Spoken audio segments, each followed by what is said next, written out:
K P Sasikala teacher നമ്മോടൊപ്പം ചേരുകയാണ്. Shri K P Sasikala teacher, ഈ ഒരു വിഷയത്തിൽ ഭാരതാംബയുടെ ചിത്രം വച്ചു എന്നുള്ള ഒരൊറ്റ കാരണം കൊണ്ടാണ് മന്ത്രി ഈ ഒരു പരിപാടി ബഹിഷ്കരിക്കുന്നത്. ബഹിഷ്കരിച്ചതിന് ശേഷവും വളരെ മോശമായി മാധ്യമങ്ങളോട് സംസാരിക്കുമ്പോൾ പോലും ഗവർണറെ അവഹേളിക്കുന്ന തരത്തിലേക്കാണ് മന്ത്രിയുടെ വാക്കുകളും വന്നിരിക്കുന്നത്. ഇവിടെ നമുക്കിത് മനസ്സിലാവുന്നത്, അവർക്ക് ഭാരതാംബയാവട്ടെ അല്ലെങ്കിൽ ദേശീയതയുമായി ബന്ധപ്പെട്ട ഏത് വിഷയമാവട്ടെ, അതെല്ലാം വെറും വോട്ട് തട്ടാനുള്ള ഒരു അടവ് എന്നതിലപ്പുറം മറ്റൊന്നുമല്ല.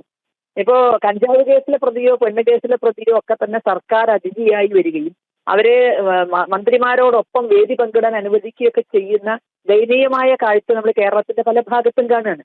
അങ്ങനെ ഒരു സമയത്താണ് കേരളത്തിലെ വിദ്യാഭ്യാസ മന്ത്രി കേരളത്തിലെ വിദ്യാലയങ്ങളിൽ അച്ചടക്കമുള്ള ഒരു കൂട്ടം കുട്ടികളെ വളർത്തിയെടുക്കാൻ വേണ്ടി പ്രവർത്തിക്കുന്ന സ്കൗട്ട് ആൻഡ് ഗൈഡ്സിന്റെ പരിപാടിയുമായി ബന്ധപ്പെട്ടിട്ട് അവർക്ക് നല്ല കാര്യങ്ങൾ പറഞ്ഞു കൊടുക്കുന്നതിന് പകരം അവിടെ വളരെ മോശമായ ഒരു അന്തരീക്ഷം ഉണ്ടാക്കിക്കൊണ്ട് അത് ബഹിഷ്കരിച്ചു എന്ന് പറയുന്നത്. ഇപ്പൊ സ്കൗട്ട് ആൻഡ് ഗൈഡ്സിന്റെ നിയമാവലികൾ നോക്കിയാൽ നമുക്കറിയാം, അവർക്ക് രാഷ്ട്രസ്നേഹമൊക്കെ വളരെ പ്രധാനപ്പെട്ടതാണ്. അപ്പൊ അത് പഠിപ്പിക്കേണ്ടുന്ന അല്ലെങ്കിൽ അത് പഠിച്ചു വരുന്ന കുട്ടികൾക്ക് മുന്നിലാണ് വിദ്യാഭ്യാസ മന്ത്രി ഇന്നലെ ഈ പൊറാട്ട് നാടകം നടത്തിയത്. അപ്പൊ അവർക്ക് അവർ കൈകാര്യം ചെയ്യുന്ന വകുപ്പിനോട് ആത്മാർത്ഥതയില്ല, നാടിനോട് ആത്മാർത്ഥതയില്ല.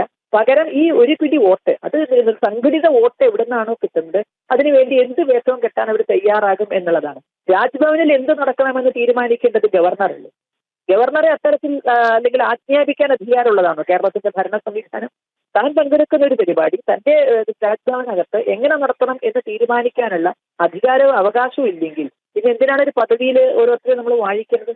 അപ്പോ വളരെ തെറ്റായ ചില കീഴ്വഴക്കങ്ങളാണ് കേരളത്തിലെ വിദ്യാഭ്യാസ മന്ത്രി ഇന്നലെ ഉണ്ടായത്. ഇതിനു മുമ്പ് കൃഷിമന്ത്രി കാണിച്ചു, ഇപ്പൊ വിദ്യാഭ്യാസ മന്ത്രി കാണിച്ചു. നമുക്ക് വളരെ മോശമായൊരു മാതൃകയാണ് പിൻപറ്റിയത്. വർഷങ്ങൾക്ക് മുമ്പ് നമുക്കറിയാം, സരസ്വതി വന്ദനം ചൊല്ലി എന്ന് പറഞ്ഞിട്ട് വിദ്യാഭ്യാസ മന്ത്രിമാരുടെ സമ്മേളനത്തിൽ നിന്ന് തിരിച്ചു കണ്ട സാത്താനെ പോലെ ആദ്യം പുറത്തേക്ക് കയറിയത് കേരളത്തിലെ വിദ്യാഭ്യാസ മന്ത്രിയാണ്.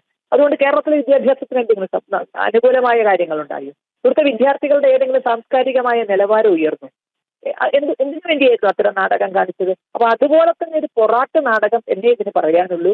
അവര് വിഘടനവാദത്തിന്റെ അപ്പോസ്തലന്മാരായി മാറിക്കഴിഞ്ഞു. കാരണം രാഷ്ട്രത്തെ ഒന്നിപ്പിക്കാനാണ് ഭാരതമാതാ സങ്കല്പമൊക്കെ. ഇതൊക്കെ ഒരു സങ്കല്പമാണെന്ന് നമുക്കറിയാം. അത് രാഷ്ട്രത്തെ ഒന്നിപ്പിക്കാൻ വേണ്ടിയാണ്, ആ രാഷ്ട്രത്തോടുള്ള ഒരു ഭക്തിയും സ്നേഹവും ഉണ്ടാക്കാൻ വേണ്ടിയാണ്. നമ്മുടെ സ്വാതന്ത്ര്യ സമര സമയത്ത് ഒരുപക്ഷെ നേതാക്കൾക്ക് പലതും കിട്ടാനുണ്ടാകാം. അവർക്ക് രാജ്യത്തിന് സ്വാതന്ത്ര്യം കിട്ടിയാൽ പ്രധാനമന്ത്രിയാകാം, മന്ത്രിയാകാം, പല പദവിയിൽ ഇരിക്കാം. പക്ഷെ ഇതൊന്നും ആഗ്രഹിക്കാനില്ലാത്ത ജനലക്ഷങ്ങൾ ആ സ്വാതന്ത്ര്യ സമരത്തിൽ ചേർന്നത് ഈ ഭാരതമാത എന്ന വികാരം ഉള്ളത് കൊണ്ട് തന്നെ. ഭാരത് മാതാ കി ജയ് എന്നും വന്ദേ മാതരം എന്നൊക്കെ ആർത്ത് വിളിക്കുമ്പോൾ അവനിൽ ഉണ്ടാകുന്ന ഒരു വൈബ്രേഷൻ ആണ് എന്ത് നഷ്ടം സംഭവിച്ചുകൊണ്ടും അവരിലേക്ക് ഇറങ്ങാൻ പറ്റാതെ അവൻ നാളെ മന്ത്രിയാകുന്നോ നേതാവാകുമെന്നോ ഒന്നും അവർക്ക് പ്രതീക്ഷിക്കാനുണ്ടായിരുന്നില്ല. അപ്പൊ ആ നേതാക്കൾ ഒഴികെയുള്ള, ഇപ്പൊ ഇത് നേതാക്കളുടെ മനസ്സാണ് ഇപ്പൊ ഈ കാണിക്കുന്നത്, നേതാക്കൾ ഒഴിച്ചുള്ള ജനസാമാന്യം സ്വാതന്ത്ര്യ സമരത്തിൽ ഇറങ്ങിയത് ഇത്തരം ചില ബിംബങ്ങൾ ഉള്ളത് കൊണ്ടാണ്. അപ്പൊ ആ ബിംബങ്ങളെ നശിപ്പിക്കുക എന്ന് പറഞ്ഞാൽ അത് രാഷ്ട്രത്തെ നശിപ്പിക്കുന്ന, രാഷ്ട്രത്തിന്റെ അഖണ്ഡതയെ ചോദ്യം ചെയ്യുന്ന വിധത്തിലാണ് ഇത്. അതൊരു വിദ്യാഭ്യാസ മന്ത്രിയുടെ നിന്നുണ്ടായത്. ശിവൻകുട്ടിക്ക് ഇത് ഭൂഷണമാണ്. കാരണം നമുക്കറിയാം, നിയമസഭയിൽ കാട്ടിക്കൂട്ടിയ പേക്കൂത്തുകളൊക്കെ ശിവൻകുട്ടി എന്ന സഖാവിന് ഇത് ഭൂഷണമായിരിക്കാം, പക്ഷെ ശിവൻകുട്ടി എന്ന വിദ്യാഭ്യാസ മന്ത്രിക്ക് ഇത് ഭൂഷണമായില്ല. ശരി, വളരെയധികം നന്ദി. ഒരു മണിക്കൂറിൽ നമ്മോടൊപ്പം ചേർന്നതിന്.